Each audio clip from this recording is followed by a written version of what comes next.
제가 17절을 읽겠습니다. 누가복음 5장 17절. 하루는 가르치실 때 갈릴리의 각 마을과 유대와 예루살렘에서 온 바리새인과 율법 교사들이 앉았는데 병을 고치는 주의 능력이 예수와 함께 하더라.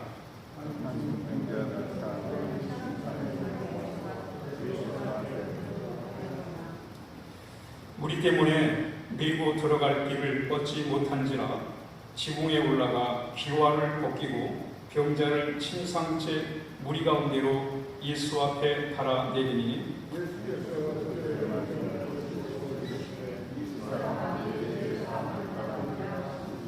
서기관과 바리새인들이 생각하여 이르되 이 신성 모독하는 자가 누구냐? 오직 하나님 외에 누가 능히 죄를 사하겠느냐?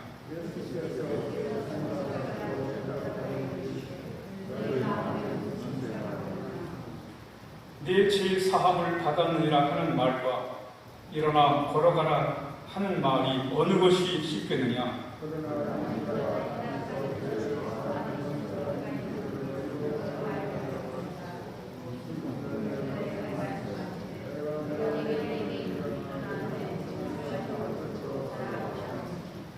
그 사람이 그들 앞에서 곧 일어나 그 누웠던 것을 가지고 하나님께 영광을 돌리며 자기 집으로 돌아가니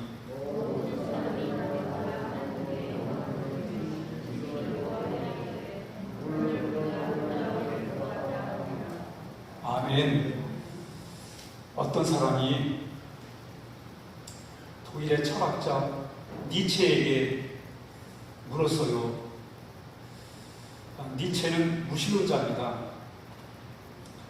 이 무신론자인 니체에게 한 사람이 물었어요. 뭐라고 물었냐면, 당신은 왜 기독교인들을 그렇게 부정적으로 보는가? 기독교인들에 대하여 왜 안 좋게 보느냐? 이렇게 물었어요. 그랬더니 니체가 하는 말이, 기독교인들이 좀 더 구원받은 것을 보인다면 나는 그들의 구원에 대하여 믿겠다라고 대답을 했다고 합니다. 니체는 왜 기독교인들을 부정적으로 안 좋게 봤는가? 그들은 구원을 받았다고 하는데 구원받은 게 보이지 않더라는 거예요. 오늘날처럼 교회가, 기독교인들이 부정적인 이 평가를 받는 시대가 없었을 것 같아요. 교회를 욕하고 교인들에 대해서 안 좋은 얘기도 하고 말했죠. 목사님, 교회야 뭐 무신론자들은 언제나 독재자들은 언제나 교인들을 안 좋게 보고 부정적으로 평가한 거 아닙니까? 라고 우리가 말할 수 있어요. 그런데 오늘 이 시간에 제가 말하는 것은 무신론자들이, 세상 사람들이 교회에 대하여, 우리 교인들에 대하여 안 좋게 여기는 게 문제가 아니라 기독교인인 우리 자신이 교회가 싫을 때가 많다는 거예요. 교인들이 안 좋게 보일 때가 많다는 것입니다. 우리 스스로 구원을 받았다고 하는데 우리 마음에 감동이 없어. 예수 믿고 구원받았다고 하는데 그 구원받은 게 뭔지를 잘 우리가 확신하지 못한다는 거예요.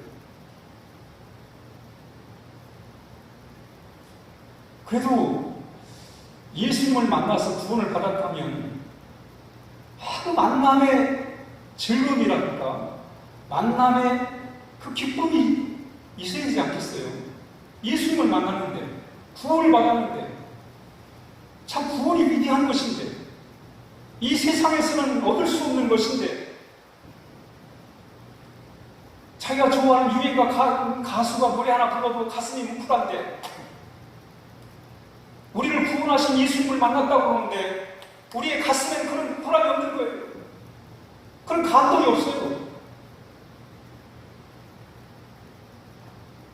마음으로 우리가 기도를 드리고 찬양을 부르고 예배를 드리고 있단 말이에요.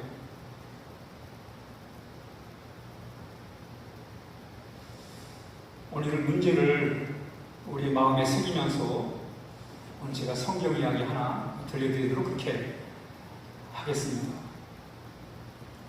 예수님께서 지금 가버나움에 계세요. 예수님의 사역은 크게 세 지역으로 이렇게 분류가 됩니다. 첫 번째가 갈릴리 바다를 중심으로 한 갈릴리 지역에서의 사역. 그래서 우리는 갈릴리 사역이라고 해요. 그리고 그 밑에 내려오면 사마리아 지역인데 예수님이 사마리아에서도 사역을 하세요. 사마리아 사역이에요. 그리고 그 밑에 유대 지역, 예루살렘을 중심으로 한 유대 지역에서 또 사역을 하십니다. 예수님이 세 지역을 오가시면서 사역을 하셨어요. 사역 초창기에는 이 가버나움을 중심으로 해서 갈릴리 사역을 펼치셨습니다. 그래서 오늘 지금 갈릴리 가버나움에 계신 거예요. 그런데 가버나움에 어느 집에 계셨는데 많은 사람들이 예수님을 만나기 위해서 왔어요. 갈릴리 사람들도 왔고 또 유대 지역에서도 사람들이 왔고 예루살렘에서도 왔고 그 온 사람 중에는 성경을 잘 아는 율법 학자들도 있었고 또 바리새인들도 있었습니다. 많은 사람들이 이제 예수님의 가르침을 어느 집에서 받고 있는데 그때 한편 한 네 사람이 그 중풍병자 한 사람을 들것에 실어가지고 예수님을 만나기 위해 온 거예요. 왔는데 사람이 너무 많으니까 혼자 비집고 들어가서 예수님 만나기가 어려운데 이 사람을 들것에 싣고 네 사람이 이 사람을 예수님 만나게 한다는 건 쉽지가 않아요. 지금 예수님이 병자를 고친 사람 얘기를 듣고는 이 중풍병자를 어떻게 고쳐보려고 말이죠. 네 사람이 마음을 다 해가지고 왔는데 예수님을 만날 길이 없는 거예요. 그러나 이 사람들이 여기서 포기하지 않고 이 중풍병자의 병을 고쳐야 된다는 마음을 가지고 이 사람을 들것에 실어가 들어가지고 계단을 타고 지붕으로 올라와가지고 기와를 뜯어내가지고 거기다가 이 사람을 가려내가지고 예수님이 계신 방 안으로 이렇게 내려놨어요. 그래서 이제 예수님이 그 사람을 만나게 되죠.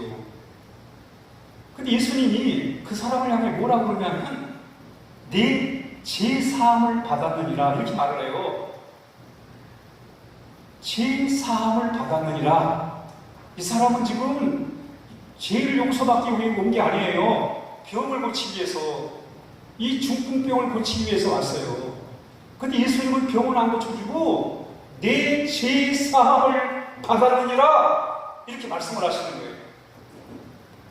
이 사람은 죄 용서받기 위해 온 게 아니에요. 병 고치기 위해 왔지. 목적은 병 고치는 거예요. 이 중풍병에서 일어나는 거예요. 근데 예수님은 그 속도 찾아온 이유도 모르시고 네 죄사함을 받았느니라 이렇게 말씀하세요. 이 사람이 죄가 얼마나 많길래 지금 심상에 누워가지고 고통을 당하는 그 사람을 향해서 네 죄사함을 받았느니라 이렇게 말씀하시는 거예요.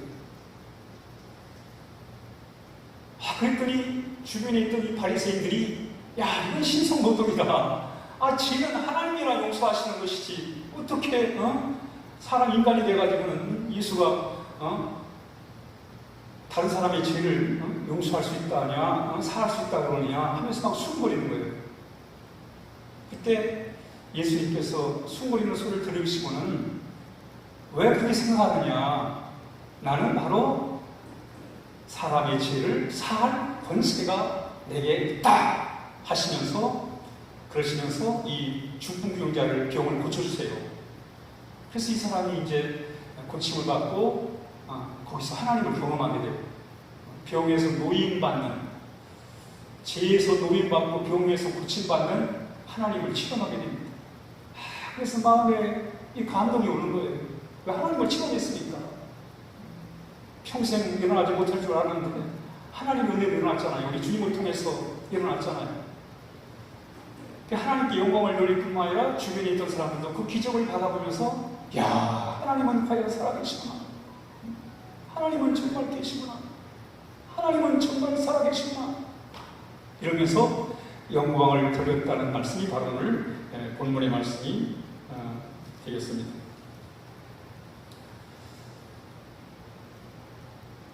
오늘 이 이야기 속에 담겨진 메시지를 한번 함께 들으려고 합니다. 오늘 이 본문의 이야기가 주는 우리 메시지를 통해서 예수 믿고 구원받았다는 게 뭐냐에 대하여 한번 같이 함께 생각을 나누려고 합니다. 본문에서 네 사람이 한 중풍병자를 들것에 실어가지고 왔어요. 왔는데 사람이 많아가지고 도저히 예수님을 만날 길이 없는 거예요. 이 사람을 예수님 앞에다가 데려가 줘야 되는데 들어갈 길이 없어요. 이 사람들은 거기서 포기하지 않고 지붕에 올라가가지고 기와장을 뜯어내가지고 참 어떻게 보면 대단한 열정이지요. 그래서 이제 달아내렸어요. 그렇게 어렵게 이 사람을 달아내렸는데 예수님께서 그 정성을 보시고 빨리 고쳐줘야 되잖아요. 병부터. 근데 병을 고쳐준 게 아니라 내 죄 사함을 받았느니라 이렇게 말씀하시는 거예요. 내 죄를 용서받았느니라 이렇게 말씀하시는 거예요. 이 사람이 온 목적은 병을 고치기 위해서 왔어요. 그런데 예수님은 그 궁극적인 목적을 모르시고 얼마나 이 사람이 죄를 많이 졌는지 하여튼 사람들 앞에서 네 죄 사함을 받았느냐 이렇게 말씀을 하시는 거예요. 우리 한번 누가복음 5장 20절을 다시 읽어보겠습니다. 누가복음 5장 20절 다 함께 읽습니다. 시작. 예수께서 그들의 믿음을 보시고 이르시되 이 사람아 내 죄 사함을 받았느니라 하시니 예수님께서 첫 번째 하신 말씀은 내 죄 사함을 받았다 이렇게 말씀하시는 거예요. 사실 이 사람이 필요한 건 병에서 고침받는 것인데 예수님은 먼저 죄 사함부터 받으라고 말씀을 하세요. 우리 이야기를 통해서 발견되는 게 뭐냐면 우리 모든 사람이 용서가 필요하다는 거예요. 용서. 죄에 대한 용서가 필요하다는 거예요. 용서를 받아야 된다는 거예요. 용서.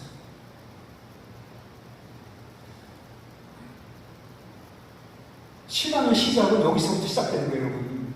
교회에 나오면서 시작되는 게 아니고 교인이 되어서 시작되는 게 아니라 내가 정말 용서가 필요한 사람이구나.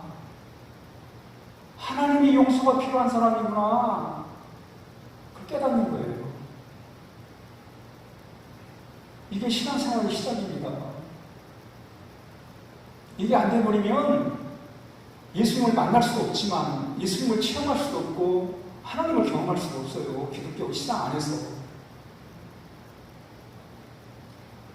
왜냐하면 성경은 분명히 말하잖아요. 모든 사람이 죄를 범하였으며 하나님의 영광에 이르지 못했다. 이 문제의 문제.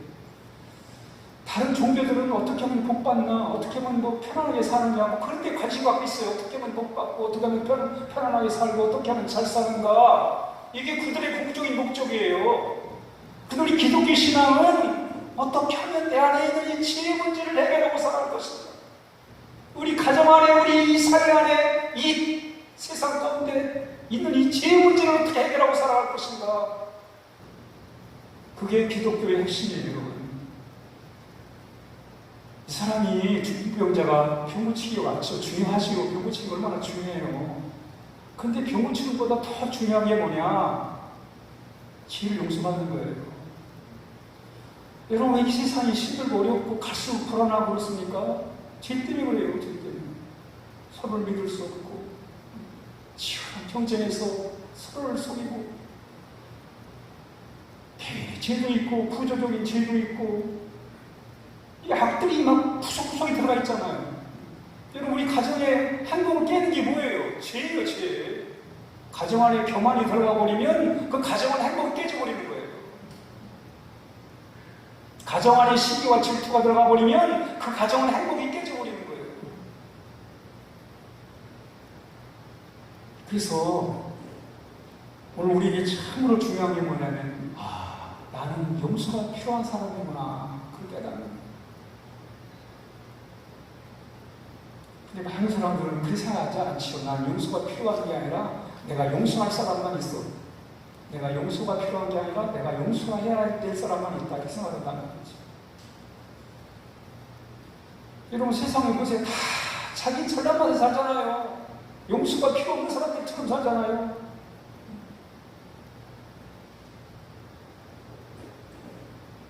권력자들은 잘못을 해놓고 법을 어겨놓고도 법대로 해라.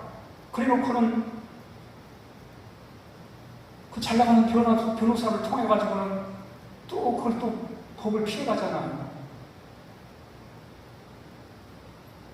판사들은 잘못 판결을 해놓고는 그걸 번복하지 않잖아요. 잘못인 거 알면서도 번복하지 않아요. 왜? 나는 용서받을 게 없다는 거예요. 나는 다른 재판을 했다는 거예요.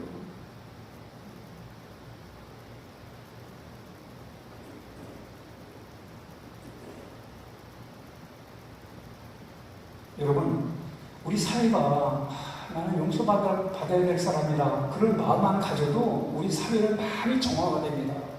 많이 좋아지죠. 나는 용서받아야 될 사람이다. 하나님의 용서가 필요한 사람이구나. 이것만 깨달아도 세상은 한결 좋아집니다. 다 보면 다 다른 사람이 용서받아야 되지 내가 용서받을 건 없어요.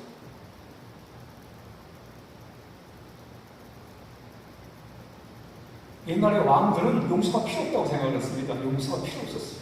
지가 왕인데 사람을 죽이고 살리는 게 자신인데 무슨 옛날 왕들은 죄를 지을 수가 없어요. 죄를 지어도 죄가 아니에요. 사람 죽이는 것도 죄가 아니에요. 왕이기 때문에. 왕들은 용서를 용납하지 않아요. 옛날 황제들은 용서를 받을 사람이 없어요. 근데 여러분, 다윗은 달랐어요. 목사님, 다윗은 죄를 졌으니까 거기에 대해서 하나님 앞에 용서를 구한 거 아니겠어요? 라고 얘기할 수 있어요. 근데 다윗이 지은 죄를 당시에 왕의 권세로 보면, 여러분, 한나라의 권력자들이 권력을 잡기 위해서 얼마나 많은 사람들을 죽입니까? 또 그 권력을 유지하기 위해서 얼마나 많은 사람들이 죽어요. 그래서 다윗은 실질적으로 보면 큰 왕으로서는 큰 지가 아니에요. 그런데 자신은 하나님 앞에 용서받아야 될 사람이라는 거예요. 나는 용서가 필요한 사람이라는 거예요. 다윗은 나는 용서가 필요한 사람이다. 그럼 그가 시편 51편에서 이렇게 고백하잖아요. 하나님이여, 주의 인자를 따라 내게 은혜를 베푸시며 주의 많은 긍휼을 따라 내 죄악을 지워주십시오. 나의 죄악을 맑게 씻기시며 나의 죄를 깨끗하게 하여 주십시오. 용서를 받고 싶었어요. 하나님, 용서해 주십시오. 하나님, 용서해 주십시오. 물은 나는데 죄과를 나오니 네 죄가 항상 내 앞에 있습니다. 우술초로 나를 정결케 하시고 그래서 내가 정하리니 나의 죄를 씻어 주십시오. 내가 눈보다 더 힘이 들 것입니다. 그러면서 하나님 앞에 간절하게 나는 용서가 필요한 사람이야. 하나님, 용서해 주십시오. 용서해 주십시오. 우리 인간은 다 누구에게나 용서가 필요한 사람입니다. 기독교 신앙의 시작은 나는 용서가 필요한 사람이구나.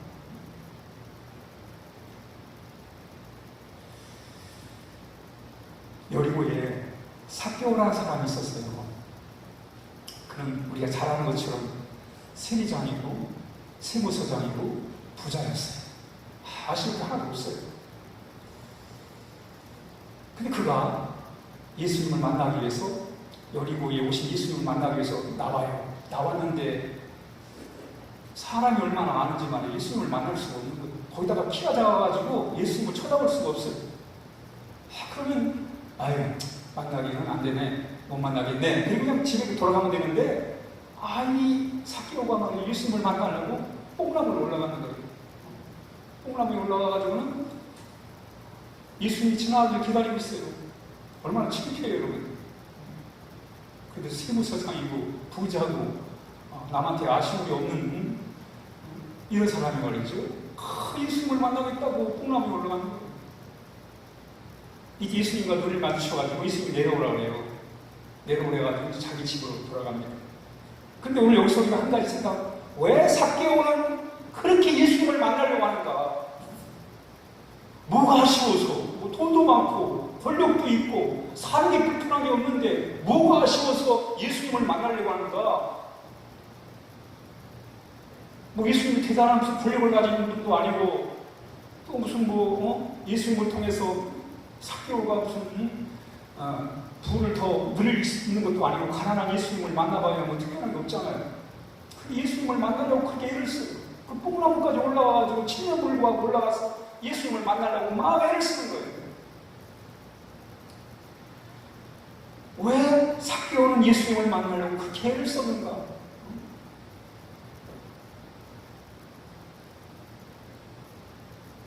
예수님 만나려고 왔다가 사람이 너무 많고 또 자기는 키가 작아서 볼 수 없으면 그럼 그냥 포기하고 돌아가야 되잖아요. 그런데 길을 쓰고 나무에 올라가가지고 예수님을 만나려고 하는 이유가 도대체 뭔가?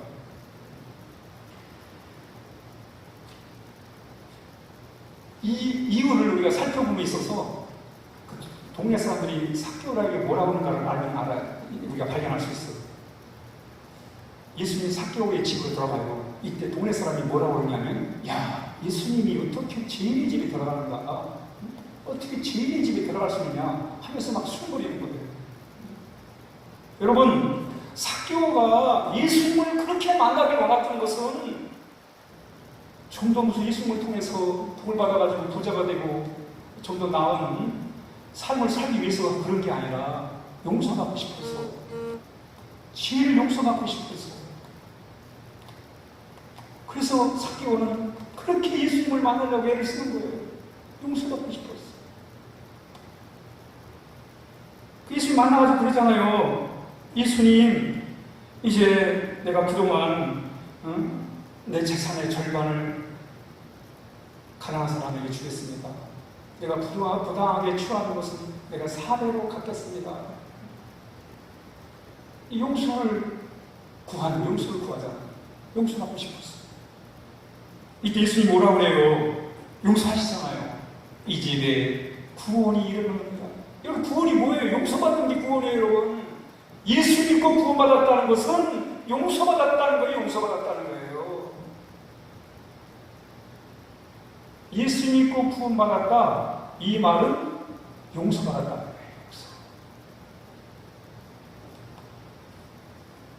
제가 왜 예수 믿는지 아십니까? 용서받고 싶었어요. 하나님의 용서가 필요했어요.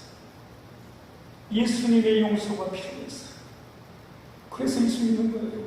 다 이유 없어요. 예수님 만나서 내 죄를 용서받고 싶었어요. 그게 예수 믿는 이유예요. 예수님이 기도를 가르치면서 그렇게 말하잖아요. 우리가 우리에게 죄 지은 자를 사하여 주십시오. 사해 주는 것 같이 우리 죄를 사하여 주십시오. 우리가 인간관계 속에 서로 잘못했을 때 서로 잘못을 인정하고 용서를 구할 때 서로 용서하지 않느냐, 마치 그것처럼 너희들은 하나님의 용서를 구하라는 거예요. 하나님의 용서를 구해라. 우리 기도의 내용 중에 가장 중요한 것 중 하나가 바로 그거예요. 하나님, 우리의 죄를 용서해 주십시오.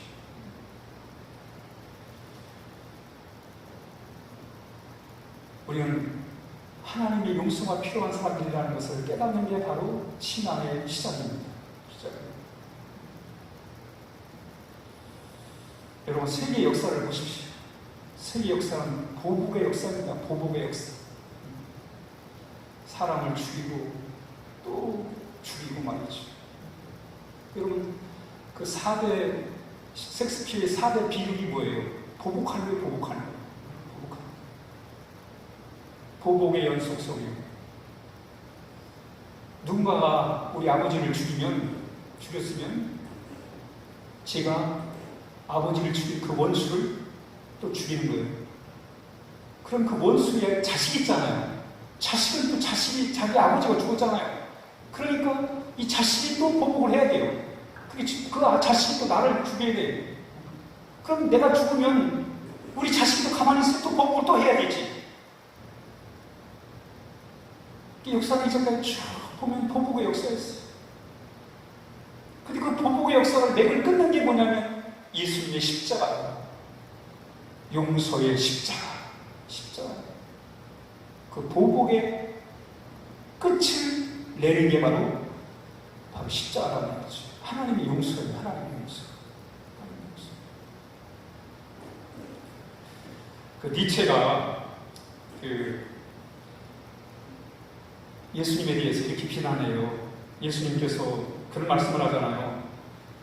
마태복음 5장 44절에 나는 너희에게 이르노니 너희 원수를 사랑하며 너희를 박해하는 자를 위하여 기도해라. 이런 말씀을 이렇게 하셨잖아요. 그리고 니체가 말이죠. 이 말씀을 대하여 뭐라고 그러냐면 예수님이 나만큼 세상 물적으로 알았다면 이 말씀을 하지 않았다는 거예요.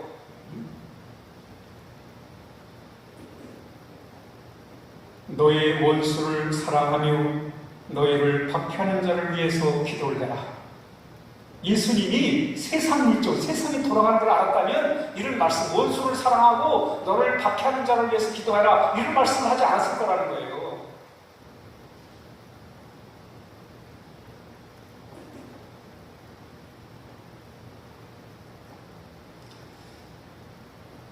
여러분, 하나님의 용서가 없으면 이 세상은 악마의 세계입니다.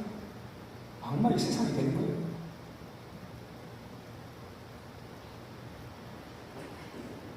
용서가 없는 세상이 지옥이에요.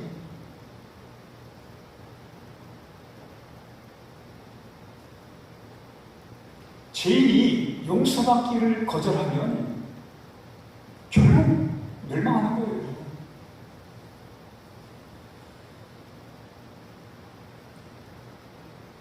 구원받았다는 건 뭐냐? 용서를 받았다는 거예요. 용서. 하나님이 나를 용서하셨다는 거예요. 그 용서받은 감동을 가지고 살아가는 게 바로 그게 바로 구원받은 자의 모습이라는 말이지. 하나님이 나를 용서하시고 그 감동을 갖고 살아가는 내 모든 죄를 용서하셨다. 그러기 위해서 우리가 중요한 게 뭐냐면 나는 용서가 필요한 사람이라는 걸 깨달아요. 그리고 우리 열심히 가서 전해야 돼. 우리 자녀들에게, 우리 남편에게, 우리 아내에게, 우리 부모들에게 우리는 용서가 필요한 사람들입니다 라고 얘기를 해야 돼요. 그게 전도예요. 그게 전도예요. 우리는 용서가 필요한 사람들이다. 이걸 전해줘야 돼요. 왜냐하면 세상은 용서가 필요한 걸 모르거든요. 다 자기 자녀만 살아가지고 용서가 필요 없다고 생각해요. 그러나 우리는 분명히 그들 향해서 다 얘기하게 당신은 하나님의 용서가 필요한 사람이요라고 선포했어요. 그리고 정말 스스로가 하나님의 용서가 필요한 사람임을 깨달아야 돼요. 그리고 하나님은 그 역사를 하시는 거예요. 우리 식으로 안 되지. 우리가 당신 하나님의 용서가 필요한 사람이요 라고 말하면 잘못하면 오해받지. 그러나 우리 하나님의 능력을 믿는 거예요. 하나님의 역사하심을 믿는 거예요. 다 우리의 선포예요. 당신은 하나님의 용서가 필요한 사람이에요. 다 한다고 해서 그게 전부예요.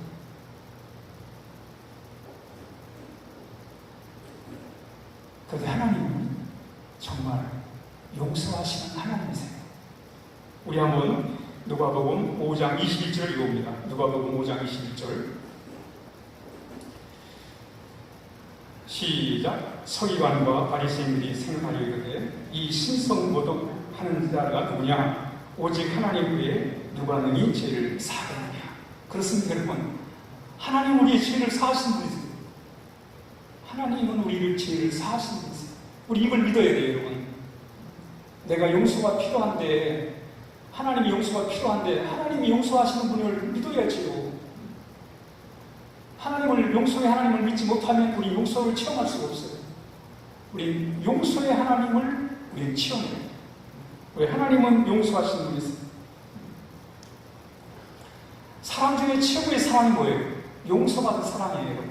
하나님의 나를 용서하셨다는 게 바로 하나님이 그걸 체험하는 게 하나님의 사랑을 체험하는 거예요. 하나님이 나를 사랑을 어떻게 알아? 나를 용서하신 것에 대한 확신. 이사야 55장 7절에 악인은 그 길을, 불의한 자는 그의 생각을 버리고 여호와께로 돌아가라. 그리하면 그가 긍휼히 여기시리라. 우리 하나님께로 돌아와라. 그가 너그럽게 용서하실 것이다. 하나님이 용서하시는 하나님을 우리가 이렇게 경험하는, 용서하시는 하나님. 여러분 얼마나 좋아요. 용서하시는 하나님이 계시다는 게 얼마나 좋습니까, 여러분. 내가 용서하시는 하나님을 믿고 산다는 게 얼마나 좋아요. 우리 육신을 이 뒤집어 쓰고 살기 때문에 항상 잘못될 수가 있어요. 그러나 용서하시는 하나님이 계시다는 거죠. 예수님께서 소돔 고모라가 제약으로 만연할 때 예수님, 하나님이 그러시잖아요. 하나님께서 의인 10명만 있어도 그 소돔 고모라를 용서하셨다고 하잖아요. 용서하시는 하나님. 예수님 말씀합니다. 내가 의인을 부르는 게 아니라 죄인을 불러가지고 회개시키기 위해서 왔다고 그러잖아요. 근데 예수님이 오신 목적을 우리가 잘 알아야 돼요. 죄인을 용서하시기 위해서 오신, 용서하셔서 새롭게 하시기 위해서 오셨다는 사실을 우리에게 말씀해주고 있습니다. 여러분, 우리 신앙생활에서 가장 귀한 게 뭐냐면 용서가, 하나님의 용서를 체험하는 거예요. 하나님의 용서를 경험하는 거예요. 우리는 하나님의 용서를 두 가지 차원에서 경험을 해야 합니다. 이 철로역정에 보면 이 크리스찬이 이제 죄의 짐을 지고 천성을 향해 가요. 천국을 향해 가요. 가다가 좁은 문을 만나게 돼요. 좁은 문. 이 문을 통과해야 돼요. 그래야 천국을 향해 갈 수 있어요. 이 좁은 문을 통과해야 되는데 이 좁은 문은 특징이 뭐냐면 안에서 열어줘야 돼요. 밖에서 열 수가 없어요. 이 문은 안에서 누군가 열어줘가지고 그래야 그 문에 들어갈 수가 있는 거예요. 밖에서 아무리 해도 안 돼요. 열 수가 없어요. 우리가 할 수 있는 것은 그 문을 다만 두드리는 거예요. 열어달라고. 열어주십시오. 열어주십시오. 간절하게 두드리는 것만 할 수 있어요. 스스로 열 수는 없어요. 크리스찬이 어떻든 간에 이 문을 통과해야 천국에 갈 수 있으니까 그 문에 다다라가지고 막 두드려요. 제 짐을 지고 막 두드리는 거예요. 이 문을 통과해야 천국에 갈 수 있으니까 막 두드리는데 안에서 도움이라는 분이 나와가지고 문을 싹 열어주고 다 영접을 해줘요. 이게 바로 용서의 체험이에요. 하나님의 용서예요. 그가 아직도 이 크리스찬은 죄의 짐을 지고 있어요. 죄의 짐을 지고 있는 거예요. 그런데 죄의 짐을 지고 있음에도 불구하고 이 도움을 이분이 문을 싹 열어가지고 싹 맞이해주는 거예요. 환영을 해주는 거예요. 그리고 문을 다시 닫아요. 그래서 이제 문 안으로 들어온 거예요. 그리고 이제 천국을 향해서 이제 가게 됐다는 거죠. 이게 여러분 첫 번째 은혜예요. 이게 첫 번째 용서예요. 용서. 우리 이걸 체험해요. 이걸 체험한 거예요. 하나님이 용서라는 것을 이걸 체험한 거예요. 아직 나는 죄의 돛다리를 지고 있어요. 그런데도 하나님께서 우리를 인정해 주신 거예요. 너는 죄가 없다. 의롭다. 너는 내 자녀다. 용서하셨단 말이지. 용서했어요. 아직도 나는 죄를 지고 여기 용서해 주신 거예요. 우리 이제 첫 번째 은혜가 바로 이 은혜입니다. 이게 첫 번째 용서예요. 용서. 그리고 이제 그럼에도 불구하고 이 크리스찬이 아직도 계속 이제 죄의 짐을 지고 가요. 지고 가다가 그 십자가에 있는 언덕을 향해 올라갑니다. 십자가에 있는 언덕을 향해서 올라가는데 그 올라가는 길은 좌우에는 이 벽이 있어가지고 울타리가 있어가지고 밖에서 볼 수가 없어요. 자기 혼자 이제 이렇게 십자가만 바라보고 그 통로를 향해서 쭉 올라가는 거, 십자가를 보며 올라가는 거. 근데 이 크리스찬이 그 십자가만을 바라보면서 그 언덕을 쭉 올라가는 거예요. 그 십자가만 바라보고 올라갈 때 어느 순간인가 그 죄의 짐이 그동안 이 지긋지긋한 죄의 짐이 벗게 돼가지고 떼굴떼굴 굴러가지고 빈 무덤으로 들어가 버린 거예요. 그리고 이 크리스찬은 정말 자유로운 몸이 돼요. 순간적으로 돼요. 여러분, 이게 두 번째 용서예요. 첫 번째 용서는 용서받는 것이라면 두 번째 용서는 죄가 씻김을 받는 거예요. 내가 누군가를 미워해가지고 그래서 막 폭언을 해서 나를 폭언을 했어요. 폭언을 했지만은 상대가 앞으로 그러지 말라고 용서를 해줬어요.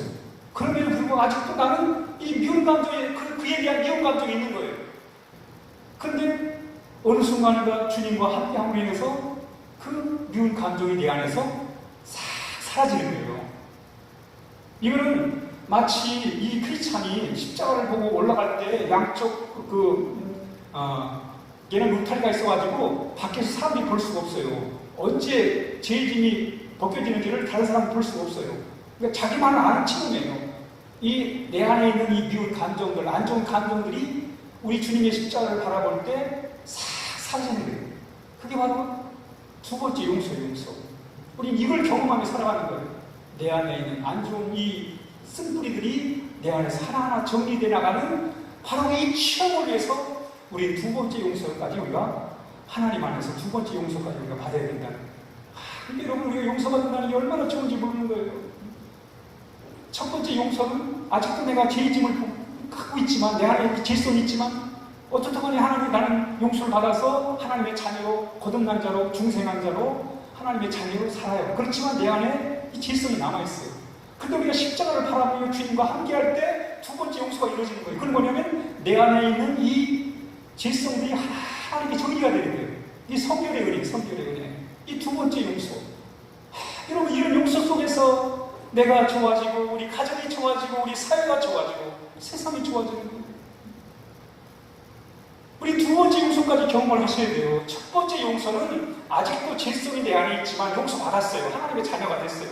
그렇지만 하나님의 자녀가 됐어도 아직도 내 안에 이 죄성이 남아있단 말이죠. 그런데 하나님은 이 두 번째 용서를 통해서 내 안에 있는 이 죄성, 이것을 하나님이 다 걷어가신 거예요. 제거해 주신단 말이죠. 이 두 번째 용서까지 우리가 경험하는, 하나님은 뭐예요? 우리를 용서하시는 분이기 때문에 그렇단 말이죠. 용서하시는 분 때문에 그런 것입니다. 그러면 우리는 두 번째 용서를 우리가 경험해야 돼요. 그럼 하나님은 왜 이렇게 우리를 죄를 용서하시는가? 첫 번째, 우리가 용서받아야 된다는 것을 우리가 알아야 된다는 것. 두 번째는 하나님이 우리의 죄를 용서하신다는 것. 그럼 하나님은 왜 우리에게 용서를 베푸시는가? 우리 한번 25절, 26절 읽고 마치겠습니다. 누가복음 5장 25, 26. 시작. 그 사람이 그들 앞에서 곧 일어나 그 누웠던 것을 가지고 하나님께 영광을 돌리며 자기 집으로 돌아가니 모든 사람이 놀라 하나님께 영광을 돌리며 심히 두려워하여 이르되 오늘 우리가 놀라운 일을 보았다 합니다. 여러분, 하나님이 왜 우리를 용서해 주세요? 관계를 위해서입니다. 하나님과의 관계를 위해서 용서가 필요한 거예요. 하나님과의 아름다운 관계를 위해서 바로 하나님 우리를 용서해 주시는 것이고, 우리는 또 하나님의 용서를 경험해야 된다는 것을 말씀하고 있습니다. 어네스트 헤밍웨이의 세상의 수도라는 그런 단편 소설이 있어요. 그 소설의 내용이 뭐냐면, 그 스페인 수도 마드리드에 파코라는 이름을 가진 사람이 있는데, 사람이 많았어요. 파코라는 이름이 마치 서울에 김씨가 많은 것처럼, 우리 교회도 김씨가 많잖아요. 많은 것처럼 이 파코라는 이름을 가진 사람이 참 많았어요. 그런데 이 한 아버지가 이 파코에 대해서 이제 뭐라고, 잡지에 뭐라고 실었냐면 이런 내용을 실었어요. 잡지에다가, 파코야, 화요일 정오에 몬티나 호텔에서 보자. 내가 다 용서했다. 다 용서했다 그래요. 아버지, 이게 이제 광고에 실린 거예요. 그리고 정말 그 화요일 날 이 아버지가 갔어요. 갔는데 거기에 800명의 사람들이 모인 거예요. 알고 보니까 다 이름이 파코예요. 그런데 그 아버지가 용서했다, 그 말을 듣고는 그 많은 사람들이 몰렸다는 거예요. 물론 어니스트의 소설의 단편 이야기지만, 여기서 그 이야기가 주는 내용이 뭐냐면, 메시지가 뭐냐면, 이 사람들은 용서를 갈망한다는 거예요. 그 용서를 통해서 아름다운 관계를 회복하기를 원한다는 것입니다. 그렇습니다, 여러분. 하나님이 왜 우리에게 용서를 베푸신가? 왜 우리가 하나님의 용서를 경험해야 되는가? 하나님과의 관계를 위해서입니다. 우리 신앙의 지금 문제가 뭐예요? 하나님과의 관계예요. 마치 하나님은 하늘에 계시고 가나다 내 기도나 들으시고 나와는 별 상관이 없으신 하나님. 예배도 그냥 내 중심에 의해서, 내 감정, 내 기분에 의해서 예배를 드리시고 하나님의 임재는 참혹한 상관도 없는 그런 예배를 우리가 드릴 때 우리 신앙생활 속에서 하나님은 하나님이고 나는 나고 따로 노는 이것이 바로 오늘날 우리의 모습이 아니겠습니까? 여기서 우리가 정말 중요한 건 하나님과의 아름다운 관계예요. 하나님과의 아름다운 관계가 어떻게 맺어지는가? 하나님의 깊은 용서를 체험합니다. 그리고 하나님이 나를 용서하신다는 그 하나님에 대한 신실한 믿음, 그게 하나님과의 나의 관계를 만들어내는 거예요. 예수님이 나를 위해서 생명을 내주셨는데 그 기가 막힌 용서가 있는데 내가 그 하나님이 나에게 얼마나 소중한 분이세요. 그 용서를 경험하면서 하나님과의 깊은 친밀감을 경험하게 되는 거예요. 어느 마을에 두 아들을 가진 부자 아버지가 있었습니다. 이 둘째 아들이 말이죠. 아버지 간섭 필요 없다고, 아버지 밑에서 독립하고 싶다고, 아버지 간섭 받지 않고 그냥 내 마음대로 살고 싶다고 아버지한테 재산을 띄워달라고 해요. 이 멍청한 아버지가 재산을 띄워줘요. 그랬더니 그 재산 가지고 농사 질 줄 알았는데 농사를 짓는 게 아니라 파헤쳐가지고 그 돈을 가지고 도시에 갑니다. 뭐 대단한 꿈을 가지고 가지요. 그냥 사업을 시작도 못해버리고 세상의 유혹에 빠져가지고 허랑방탕하게 그 돈을 다 날려버리고 알가지가 되고, 그리고 결국은 돼지우리에 와가지고 돼지를 치는 그런 비참한 삶을 살아야 됩니다. 그 속에서 이 둘째 아들이 아버지 생각을 하는 거예요. 야, 아버지가 얼마나 좋은데 나는 왜 이렇게 고생을 하는가? 내가 아버지한테 돌아가야 되겠다. 아버지한테 용서를 구해야 되겠다. 아버지가 나를 용서해 주시면 내가 아버지 모습이라도 살아야 되겠다. 용서를 구하고 싶은 마음이 드는 거예요. 이 아들이 아버지에게 와요. 그 아버지한테 용서를 구하는 거예요. 아버지 잘못했다고. 난 아버지 자식이라고 난 그렇게 인정받을 수도 없다고 말이죠. 용서를 구해요. 근데 아버지가 말이죠. 무슨 소리냐고, 너는 아직도 내 아들이라고 말이죠. 용서를 해주세요. 용서를 바라고 용서를 해주고, 왜 서로 용서를 받으려고 하면 용서를 왜 해주라고 해요? 관계 때문에 아버지와 아들의 관계를 회복하기 위해서. 여러분, 그 관계가 회복되자 아버지는 그 아들을 향해서 목욕을 시켜주고 새 옷을 입혀주고 옷을 입혀주고 손에다 가락지를 끼워주고 다시 회복시켜주잖아요. 아버지야 부잣집 아들의 그 지위를 회복시켜주면서 잔치를 베풀어주잖아요. 왜 아버지는 그 아들을 용서했을까요? 용서함으로 받아줬을까요? 왜 이 아들은 아버지에게 용서를 구했을까요? 관계 회복이에요. 관계 회복.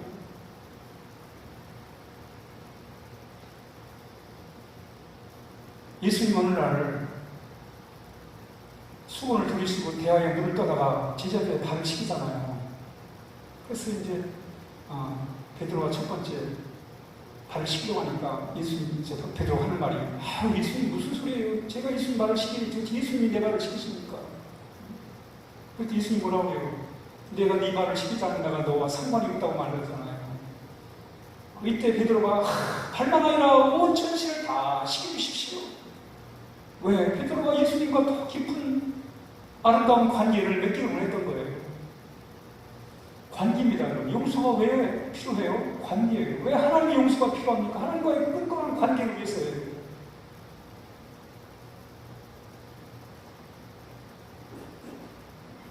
여러분, 무엇 때문에 교회에 계셨습니까? 무엇 때문에 여러분 신앙생활 하십니까? 용서가 필요해서. 하나님의 용서가 필요해서. 그래서 예수 믿는 거예요. 우리 그 용서를 경험해야 돼요. 하나님은 용서하시는 분이십니까?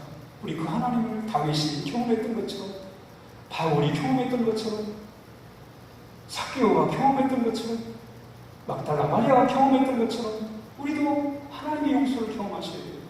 오늘 우리의 신앙을 회복하는 길은 다른 거 없어요. 하나님과의 관계를 회복하는 거예요. 하나님과의 관계를 회복하려면 하나님의 용서를 체험하시는 거예요. 하나님의 용서를 체험할 때 관계가 회복되는 거예요. 관계가 회복되는 거예요. 여러분, 하나님과의 관계 회복되면 세상 사람이 우리한테 뭐라고 말 못합니다.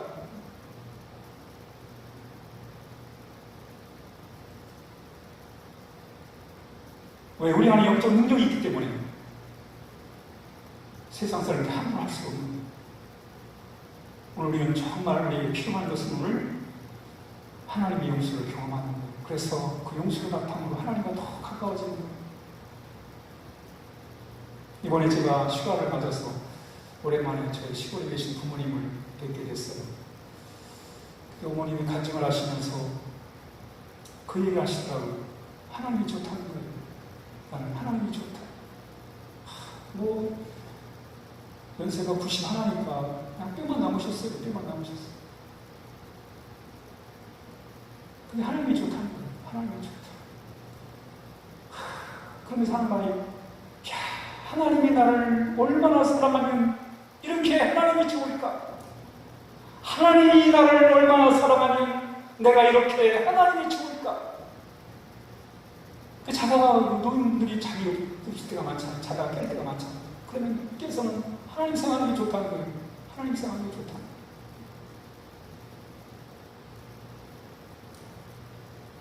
내가 이렇게 하나님이 좋은 거는 하나님이 나를 얼마나 하나님이 나를 많이 사랑하기 때문에 내 마음에 하나님이 좋은 마음이 있다는 거예요. 여러분, 그 끈끈한 하나님과의 관계, 이게 어디서 왔어요? 용서의 용서. 하나님이 나를, 내 모든 죄를 다, 과거를 다 청산해 주시고 나를 이렇게 용서하셔서 하나님의 자녀 삼으시는 거예요. 오늘 우리 이 시대가, 우리 한국교회가, 또 우리 교회 모든 성도들이 우리에게 필요한 것은, 오늘 이 시대가 필요한 메시지가 뭡니까? 나는 용서가 필요한 사람이구나. 하나님의 용서가 필요한 사람이구나. 누구나 다 할 것 없이 다 용서가 필요한 사람이구나. 그리고 그 하나님의 용서하시는 하나님의 용서를 경험하는 거예요.